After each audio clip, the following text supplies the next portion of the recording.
Hey, what is going on, everybody? Welcome into the Tuesday edition of the YouTube channel.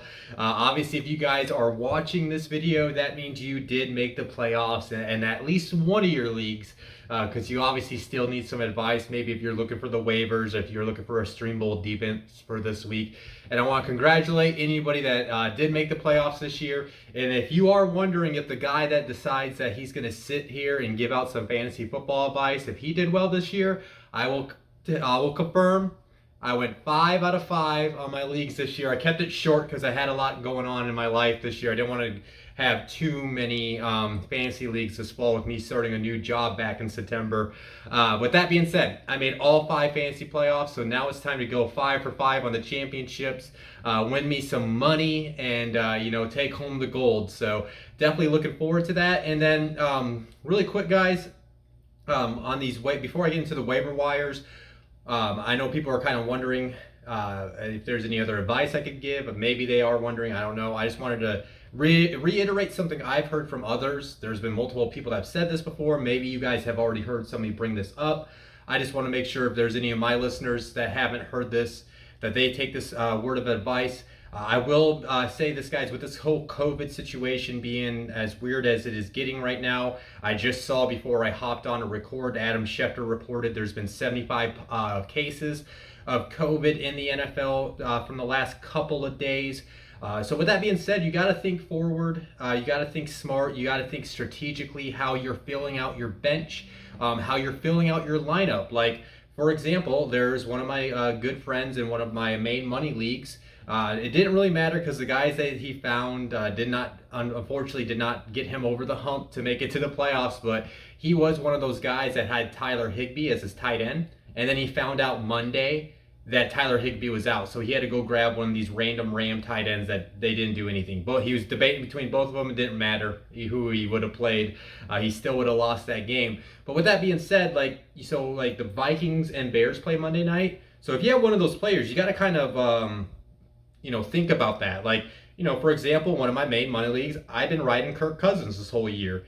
And so I got to think twice. Like, oh, what if all of a sudden Kirk's a positive on Monday? What do I do? Well, maybe I have to go pick up this quarterback I'm going to talk about here shortly and put him on my bench just in case, something were to happen. So that's something you have to plan forward. Obviously, if you get hit at the quarterback position or the tight end position, that kind of sucks because you really don't have much wiggle room. But when you have your running backs and wide receivers, like, make sure that flex spot is like a Monday night guy, a Sunday night guy, somebody that you could easily manipulate, move it out. Because if you leave like a 1 p.m. slot or like a Thursday night game or one of these Saturday night games, you leave that guy in the flex, that's going to lock that guy in there. And you can't manipulate your lineup if anybody tests positive over the weekend. So make sure you are like triple checking your lineups when you set them to make sure, like, if anything happens with COVID, you're able to maneuver your lineup around and just kind of deal with it. So that's something I just do want to say. And then right before I dive into the waiver wires, guys, one last thing I always say about the playoffs is ride who got you there, right? Whoever the quarterback is, running back, wide receiver, and tight end, whoever that got you there, that performed more times than not, gave you good weeks more times than not, put those guys in your lineup. You just got to trust them. Don't overthink it. There's been too many times in my past where I would overthink my lineup. Maybe I go grab one of these hot waiver wire guys. I put them in the lineup over a guy that helped get me there just because he was the last hottest name, and maybe the guy that got me there is coming off a bad week. And then the guy that got me there is on my bench and he goes off, and this waiver wire guy I picked up didn't do much for me. So I always say that, but of course, if you are dealing with injuries, if somebody gets tested positive this week and you have to grab somebody off the waiver, of course you got to play them, right? But I'm just saying, I don't play a waiver guy over somebody that got you there. That's all I wanted to add. And then with that being said, with my little long 4-minute intro, I know you guys, I'm sure some people like me to get right into it, but I think there's some good advice people could take going into the playoffs. So I just wanted to get that off my chest. So why don't I go ahead and dive into my top waiver wire targets for the first week in the playoffs. My quarterback out of the week, I'm going with the young man Justin Fields, like I just talked about. I got Kirk Cousins. Now I have to debate if I got to actually go see if he's on the waivers in that league. But now I have to debate maybe putting him on my bench just in case there's a positive test with Kirk over the weekend. But with that being said, if you've been streaming quarterbacks, if you are dealing with, Lamar Jackson's hurt, we don't really know his status as of right now as we head into the weekend or into the mid part of the week. So with that being said, like I think Justin Fields might be a viable option. He's coming off a strong game against the Packers. He had 224 passing yards to 2 touchdowns. Now he had those 2 interceptions. You never like to see interceptions, but interceptions really don't matter much in fantasy. He still finished as a top 10 fantasy quarterback from this past week. And then he also added those 9 rushes for 74 yards. So you got to love what he brings with his floor. And now this week they are going against, like I've mentioned multiple times at this point, but they're going against the Vikings next Monday night. And while I think the Vikings are, I'm going to talk about them, might be a sneaky streamable defenses. There's a spoiler alert. With that being said, we saw what happened, right? Like Big Ben, he ended up going off in that second half against the Vikings and ended up having a pretty good fantasy performance. I think he finished in the top 5 as a fantasy quarterback. He was a start for me last week. So if anybody did heed that advice, it definitely paid off for them. But, listen, I don't think you need to pick up Justin and play him. But if you maybe have a Lamar, I think he's a good option if Lamar does get ruled out this week. And he's somebody you could consider if maybe your quarterback pops up on the COVID list this week. Moving on to my running back out of the week, I'll probably be quick with this guy just because I'm sure everybody's heard this name be talked about multiple times at this point. But yeah, it's Rashad Penny, the Seahawks running back. He's available in 80% of the leagues. This past weekend, he had 16 rushes, 137 yards, 2 touchdowns. He only had the 1 reception, 1 yard on 1 target. You'd like to see a little bit more him being worked in the passing attack a little bit more. But with that being said, Pete Carroll came out, I believe it was today. It wasn't, yeah, I was pretty sure that report was today, where he basically said that Penny deserves a shot, that he can prove that he can be the guy. So it sounds like they're going to give him a lot of touches. And then when you add in that, the way I view it too, is they spent the first round pick on this kid. Now, did I think he was a first round pick? No, but he still had some talent for a day 2 pick. They picked him with that being said, they picked him in the first round. They haven't got much value out of him because he's been constantly hurt, and they didn't pick up his 4th-year option. So this is like the last year for him in Seattle. So if I'm Seattle, yeah, I spent the first round pick on him. Like, he just gave me the best game that he has had since he's been a Seahawk. Ride him through the end of the season and see what happens. This week, he has a little bit tougher a matchup going against that Rams defensive front with Aaron Donald. But listen, if he's going to get that another volume of touches against the Rams, you still got to like that. I think he's a good flex play this week, and especially if you are dealing with maybe injuries. And I'm going to keep on reiterating, if somebody pops up on this COVID list throughout the week with how things are spreading right now. Now, my wide receiver ad of the week, I think it's Robbie Anderson. He's available in 65% of the leagues. I think he's worthy of going back on people's benches because he's now, he's still getting the same amount of targets he's been getting all season. But even though I really kind of hate what's going on with the constant switching between P.J. Walker and Cam Newton, but the fact is, it doesn't matter which 2 of those quarterbacks are in. They are connecting more often on those targets compared to what Robbie and Sam Darnold were doing earlier this year. This past weekend, he had the 7 receptions for 84 yards, a touchdown on 12 total targets. You guys know that volume is king in fantasy football. So for me, Robbie Anderson, he's worth going back on your bench. If you got to deal with, like I keep on saying, injury or a COVID issue, I think he's somebody you could trust going. Now, I wouldn't say overly trust, but I think he's somebody you could put in your lineup knowing that he's going to get you probably 8 to 12 targets in the game. Now, he has a little bit tougher of a matchup going against that Buffalo defense this week. But with that being said, you gotta love the targets he's been getting, and you gotta know that at least if you gotta play him this week, you can know he's going to at least see the ball thrown his way quite often. Now, my tight end out of the week, listen, I'm not suggesting you go pick up a Texans rookie tight end and slide him in your lineup, but we all know the tight end waiver wire is a fantasy wasteland.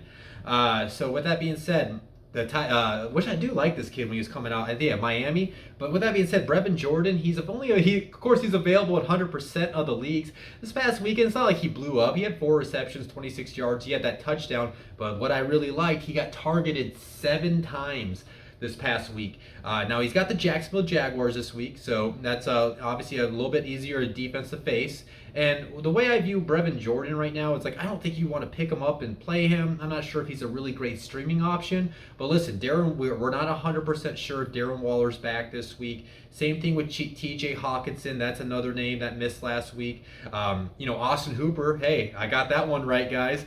He just got placed on the COVID list today. So, and I don't think they've activated David Njoku yet. So, like, the Browns really don't even have a tight end. So that's basically what I'm getting at is, listen, if you run into a situation and you don't, like, your starter is not going to be healthy enough to play this week, and you're on the waiver wires and you're like, ugh, yuck, ugh. Maybe you pick up this young kid from Houston, and maybe he just gets enough targets and he produces it on for you. Listen, there's worse options out there. So I'm not saying you go pick him up now. I'm just kind of saying if you are at the end of the week, it's Friday, because I guarantee he's not going to be picked up in a lot of leagues. If you get to Friday, Saturday, when we start hearing who's in and out of the lineups, that's in your tight. You're like, man, I don't have a tight end. Consider Brevin Jordan this week. My flex ad of the week is going to be AJ Green. Obviously, you guys know who AJ Green is, the former Bengal wide receiver now with the Cardinals. He's available in 61% of the leagues. His past, as we all saw last night, he got targeted heavily from Kyler. He had the 7 receptions for 102 yards and 10 targets.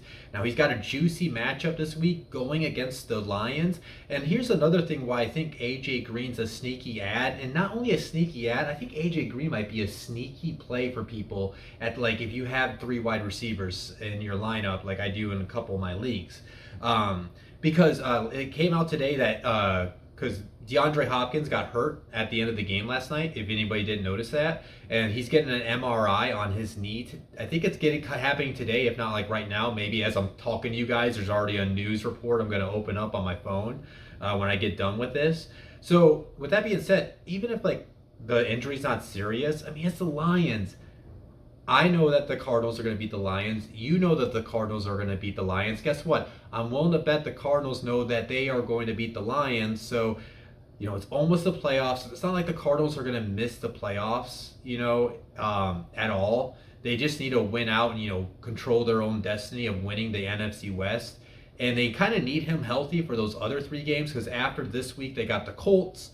And then I'm not sure who their last 2 games are. I know they got the Colts because obviously I'm a Colts fan, but that's obviously a tougher matchup, right? So they probably would like DeAndre healthy for that matchup. So I would not be surprised if they hold out DeAndre out of this matchup for precautionary reasons.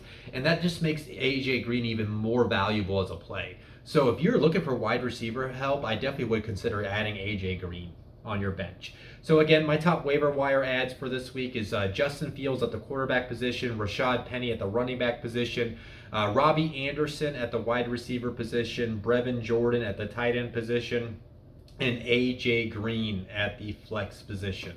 Now moving on to my top streamable defenses. This one was a little bit hard finding some matchups because there's a lot of tough matchups this week.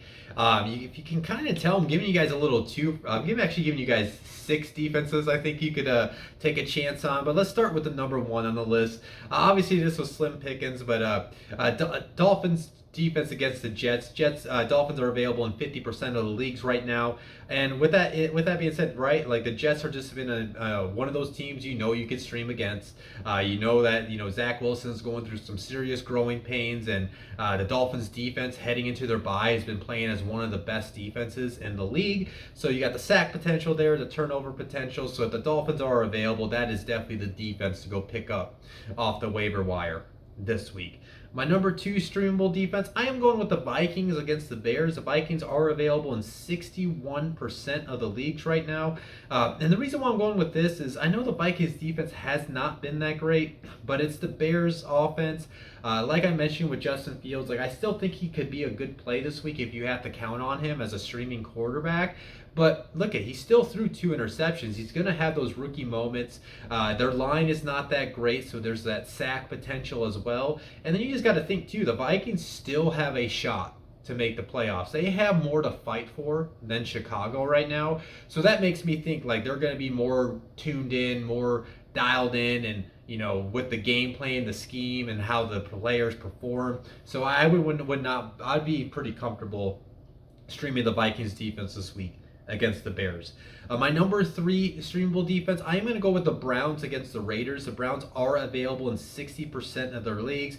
It's basically that Browns defense is keeping that team alive right now with how much the offense is having their struggles there in Cleveland. You got Myles Garrett, who's going to be competing for the Defensive Player of the Year. Jadeveon Clowney coming off the edge, and then you got the statue himself, Derek Carr, in the middle. So as long as they can go in there and blow up the pocket and get that pressure on Derek Carr. As I reiterate, anytime I think it's a good option to stream against the Raiders, Derek Carr, that's when he flusters himself. That's when he throws his interceptions when he's underneath duress. I mean, if you guys have not noticed, I mean, I'm sure you guys have had, like the Raiders, they're kind of falling at the seams. This is kind of what interim head coach-led teams do at this point of the year. Players are starting to look towards the offseason. They're not really dialed into the game plan every week. And that's going to lead to mental mistakes. That's going to lead to mistakes on the field that could result in those turnovers and sacks.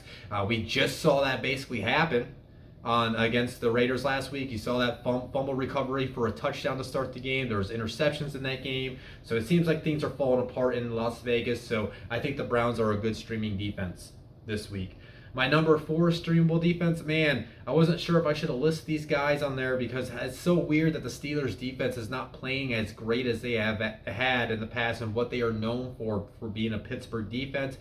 But with that being said, I think I wouldn't mind streaming them this week, especially in deeper leagues.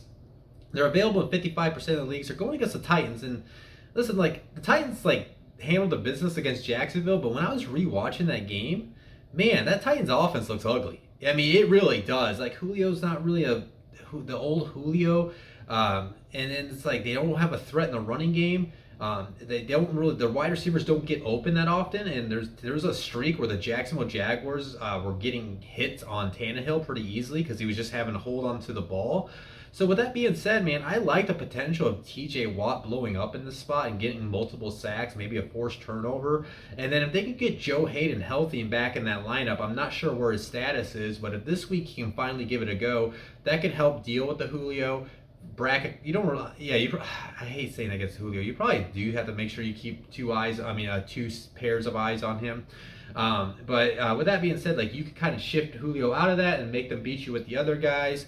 And I could just see this being a spot where the Steelers defense blows up and helps them win this game against the Tennessee Titans. So if you're in a super deep league, I think I wouldn't mind rolling out the Steelers because it's not like the Steelers, you can kind of run against them right now, and the Titans really don't have a running defense. So I think this is this could be like one of those kind of get right type of matchups for that Steelers defense. My number 5 streamable defense, guys, roll the dice, whoever you want to pick. That's why I put the percentages on both of them. I didn't know who, because I'm going to be honest with you. I don't want to give out who I'm picking because it isn't one of my main money leagues. It's like a 14-team league right now, and the options are extremely thin. So let me just say this: I am gonna consider. I put in a waiver bid for one of these teams, but either the Jacksonville Jaguars against the Texans, or the Jaguars available in 98% of the leagues, or the Texans versus the Jaguars. Texans available in 95% of the leagues. Man, there's multiple reasons. How do I say this? Like, it's a bad matchup with bad teams. I think you guys maybe heard me say this earlier this season. Sometimes you just gamble on bad matchups with bad teams because things just happen. Weird things. Punt return touchdowns. Interceptions return touchdowns. Weird fumbles that happen where the ball's all over the place and somebody picks it up for a touchdown. Weird stuff happens, when bad teams face each other. And then you look at the Jaguars offense, right? The Jaguars offense has not done much this year. Trevor Lawrence, and that it's all the Urban Meyer's fiasco that's going on right now. He's in control of the offense, and that offense is not producing right now. The Texans did beat the Jaguars in week 1 this year. So it's a kind of a sneaky play for the Texans defense.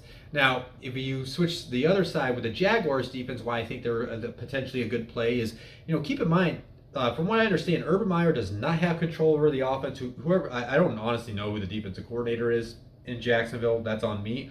But that guy's in control of the defense, right? From what I understand. So think about it. The defense had a good stretch in the middle of October. Remember, they shut down that Bills offense. They only allowed the Bills offense to put up 6 points in that game. So they still got pieces. They got Josh Allen, Clavon Chase on. They got Miles Jack. So they still got some playmakers on that defense. And then you got this Texans offense, which is led by Davis Mills, a rookie quarterback. You got Brandon Cooks, like I said, maybe Brevin Jordan, something. Nico Collins has kind of showed some things here and there. But other than that, that offense really shouldn't scare you whatsoever. So I could see this being a nice little play for the Jaguars defense this week. I just hate the whole Urban situation. Like, if the whole Urban situation wasn't going on right now, where I kind of question how the players are going to play for him, like, I would definitely be comfortable playing the Jaguars defense this week. So again, my top streamable defenses for the first week of the playoffs: Dolphins against the Jets, Vikings against the Bears, Browns against the Raiders, Steelers against the Titans, and then roll the dice, pick who you want, flip a coin, either the Jaguars against the Texans or the Texans against the Jaguars. Even gave you guys a bonus one. So yeah, that's the episode, guys. This one went a little longer than my normal episodes on Tuesday, just because I went on my little 4-minute rant / advice little part. So if you did enjoy today's episode, as always, hit that like button. If you have not subscribed to my channel, please hit the subscribe button. I hope I've gotten you guys to the playoffs. I want to help you guys get all the way to the championship game, and I hope you guys stick with me throughout the off season. I'm going to be continuing to do my weekly previews every week. Speaking of that, this week there's 2 Saturday games, so I'm going to do like a special Saturday night preview. I think I'm going to record that Thursday night. So stay tuned for that. I'll probably make an official day announcement on that after tomorrow night's episode. I'll be back tomorrow night for the start sit episode. And then, yeah, I'm going to be doing my weekly previews even after the fantasy season. And then I'm going to probably be doing like single game previews in the playoffs. And then I'll be doing some draft related content, maybe some free agency stuff. Well, I'm going to have to see. I'm kind of letting the brain storm on that type of stuff as we head towards the off season. Other than that, I'm going to get this uploaded for you guys. I will see you guys tomorrow night when I do my top starts and sits for the first week in the playoffs. Let's go, baby.